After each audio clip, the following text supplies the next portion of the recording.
పెద్దగా పట్టించుకోలే. కాకపోతే ఆ రోజు పుల్లెల గోపీచంద్ గారికి అకాడమీ కోసం కేటాయించిన ల్యాండ్ కానీ వాళ్ళు ఇచ్చిన ట్రైనింగ్ల వల్ల మన దగ్గర చాలామంది క్రీడాకారులు తయారవ్వడానికి ఉపయోగపడ్డది. ఒక ప్రైవేట్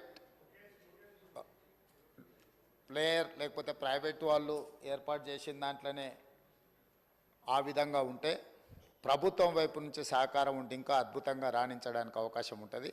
అందుకే రాష్ట్ర ప్రభుత్వం స్పష్టంగా ఈసారి బడ్జెట్లో గతంలో ఎన్నడూ లేని విధంగా 361 కోట్ల రూపాయలు స్పోర్ట్స్ కోసము మనం కేటాయించడం జరిగింది. ఇదే కాకుండా ఈరోజు క్రీడాకారులను అంటే ప్రభుత్వ ఉద్యోగము లేకపోతే ఉద్యోగ భద్రత కోసం పెద్ద పెద్ద చదువులు చదవాలని తల్లిదండ్రులు ఏదైతే తాపత్రయపడుతుర్రో పిల్లల్ని పూర్తిగా పుస్తకాలకే అంకితం చేసి అసలు వాళ్ళకి ఎలాంటి క్రీడా అవకాశాలే లేకుంటే తల్లిదండ్రులు పిల్లల మీద ఒత్తిడి తీసుకొచ్చి చదువుకునే విధంగా ఒత్తిడి చేస్తున్నారో ఆటలలో కూడా రాణిస్తే ఉద్యోగాలు వస్తాయి, ఉపాధి వస్తుంది, ఆ కుటుంబానికి గౌరవం పెరుగుతుంది. ఈ విషయం ప్రపంచానికి తెలవడం కోసమే ఈరోజు నిఖత్ జరీన్కి ఆర్థిక సాయం అందించినాం. జూబ్లీహిల్స్ బంజారాహిల్స్ ప్రాంతంలో ఇల్లు కట్టుకోవడానికి 600 గజాల ప్లాట్ ఇచ్చినాం. అదేవిధంగా సిరాజ్కు కూడా మనం ప్రభుత్వ ఉద్యోగం గ్రూప్ 1 అతని ఎడ్యుకేషన్ క్వాలిఫికేషన్ లేకపోయినా ఎగ్జామ్షన్ ఇచ్చి నేను పదే చెప్పిన చదువు కంటే కూడా క్రీడలలో రాణిస్తే తప్పకుండా ఉద్యోగ భద్రత ఉంటుందని. ఇంటర్మీడియట్ పాస్ అయిన సిరాజ్కు మనం ఇస్తున్న గ్రూప్ 1 జాబ్కి యాక్చువల్గా డిగ్రీ క్వాలిఫై అయి ఉండాలి. మనం ఆ ఎడ్యుకేషన్ కూడా ఎగ్జామ్షన్ ఇచ్చి మరి మనం సిరాజ్కి ప్రభుత్వ ఉద్యోగం ఇవ్వడం జరిగింది అధ్యక్ష. నిఖత్ జరీన్ గ్రాడ్యుయేట్ కాబట్టి వారికి కూడా మనము గ్రూప్ 1 డిఎస్పి కార్డర్ పోస్ట్ ఇవ్వడం జరిగింది. ఈరోజు నేను తమ ద్వారా తెలంగాణ రాష్ట్రంలో కంప్లీట్గా స్పోర్ట్స్ పాలసీని తీసుకురాదలుచుకున్నాము. వివిధ రాష్ట్రాలల్లో మేము వాటిని స్టడీ చేసి వాటికి సంబంధించిన సమాచారాన్ని కూడా సేకరించినాము.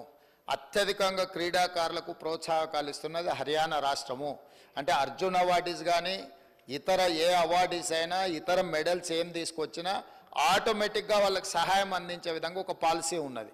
అంటే ఆర్థిక సహాయం కావచ్చు, లేకపోతే ఇల్లు కట్టుకోవడానికి కావచ్చు, లేకపోతే వాళ్ళకు ప్రభుత్వంలో ఉద్యోగాలు ఏ స్థాయి ఏ మెడల్ వస్తే ఏ విధంగా వాళ్ళకి ప్రభుత్వంలో ఉద్యోగ అవకాశాలు కల్పించాలనో హర్యానా స్టేట్లో బెస్ట్ పాలసీని అడాప్ట్ చేసుకున్నారు అధ్యక్ష.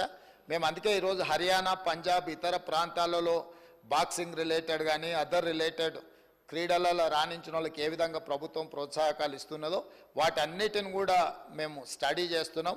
వచ్చే సమావేశాలలో స్పోర్ట్స్ పాలసీని సభలో చర్చకు పెట్టి మిత్రుడు బీజేపీ ఎమ్మెల్యే గారు ఏదైతే సలహా చెప్పినరో స్పోర్ట్స్ స్టేడియంలను కూడా ప్రోత్సహించడానికి ఈరోజు ప్రభుత్వం దాని మీద ప్రత్యేకంగా దృష్టి పెట్టినాం. వీలైనంత మేరకు మండలానికి ఒక మంచి మినీ స్టేడియంను నిర్మిస్తే నిజంగానే ఉపయోగం ఉంటుంది. కాకపోతే ఈరోజు తెలంగాణలో భూముల విలువ అత్యధికంగా పెరిగిపోయి ప్రభుత్వ భూములు కబ్జాలకు లోనయ్యి చాలా ప్రాంతాలలో లేవు. ఎక్కడైనా ఏదైనా మండల కేంద్రాలలో ఒకవేళ భూమి అందుబాటులో ఉంటే ప్రభుత్వానికి బడ్జెట్ కేటాయించడానికి ఎలాంటి ఇబ్బంది లేదు. అదేవిధంగా ఈ వేదిక మీద నుంచి తమరికి నేను చెప్పదలుచుకున్నది, మేము బీసీసీఐతో మాట్లాడుతున్నాం. వారితో ప్రాథమిక చర్చలు పూర్తి అయిపోయినాయి. నిన్న ఎక్కడైతే బేగర్ కంచెలో మనము స్కిల్స్ యూనివర్సిటీని ప్రారంభించుకున్నామో తొందరలోనే నేషనల్ అకాడమీ ఆఫ్ కన్స్ట్రక్షన్ని కూడా అక్కడికే షిఫ్ట్ చేయాలనుకుంటున్నాం. దాని పక్కనే బీసీసీఐని ఒక ప్రపంచ అంతర్జాతీయ స్థాయి క్రికెట్ స్టేడియంను నిర్మించడానికి మేము భూమి కేటాయిస్తాం. మీరు వచ్చి అక్కడ అద్భుతమైన ద బెస్ట్ క్రికెట్ స్టేడియంను నిర్మించండి అని వాళ్ళతో మాట్లాడడం జరిగింది. వాళ్ళు కూడా ముందుకు వచ్చిండ్రు. దాదాపుగా రాబోయే కొద్ది రోజుల్లోనే వారికి భూమి కేటాయించడం, బీసీసీఐ స్వయంగా అక్కడ ఒక మంచి క్రికెట్ స్టేడియాన్ని నిర్మించడానికి ముందుకు వస్తుంది.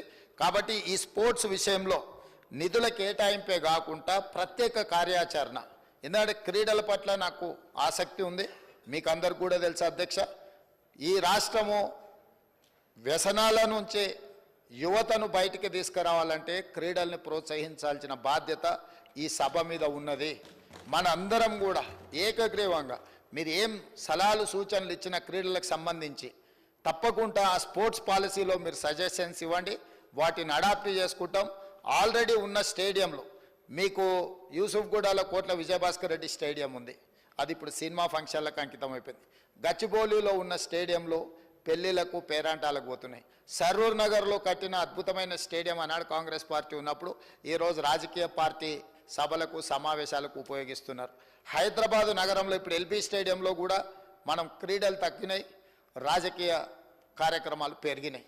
సో ఒక గతంలో గత ప్రభుత్వాలు ఒక స్పోర్ట్స్ పట్ల ఒక ఎకో సిస్టమ్ ఏదైతే డెవలప్ చేసినరో ఆ ఎకో సిస్టమ్ అంతా కూడా ఇప్పుడు దెబ్బతింటున్నది. కాబట్టి వీటన్నిటి మీద కూడా ప్రత్యేక కార్యాచరణ తీసుకురావాల్సిన అవసరం ఉంది. వాటన్నిటిని కూడా మనం అప్గ్రేడ్ చేసుకొని కొత్తగా విద్యార్థులకు క్రీడల పట్ల ఆసక్తిని పెంచాల్సిన బాధ్యత ప్రభుత్వం మీద ఉన్నది. ప్రభుత్వం బాధ్యత తీసుకోవాలనుకుంటుంది.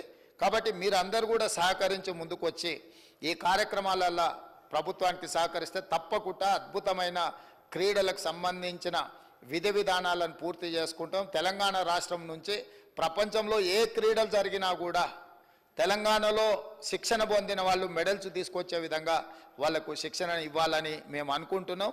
మీ మద్దతు ఉండాలని కోరుకుంటున్నాం అధ్యక్ష. అదేవిధంగా ఇంకొక చిన్న విషయం అధ్యక్ష, ట్రై చేద్దాం. అక్కడ అంతకుముందు గతంలో ఉమ్మడి రాష్ట్రంలో శాప్ చైర్మన్గా పనిచేసిన రాజ్ ఠాకూర్ గారు ఉన్నప్పుడు చాలా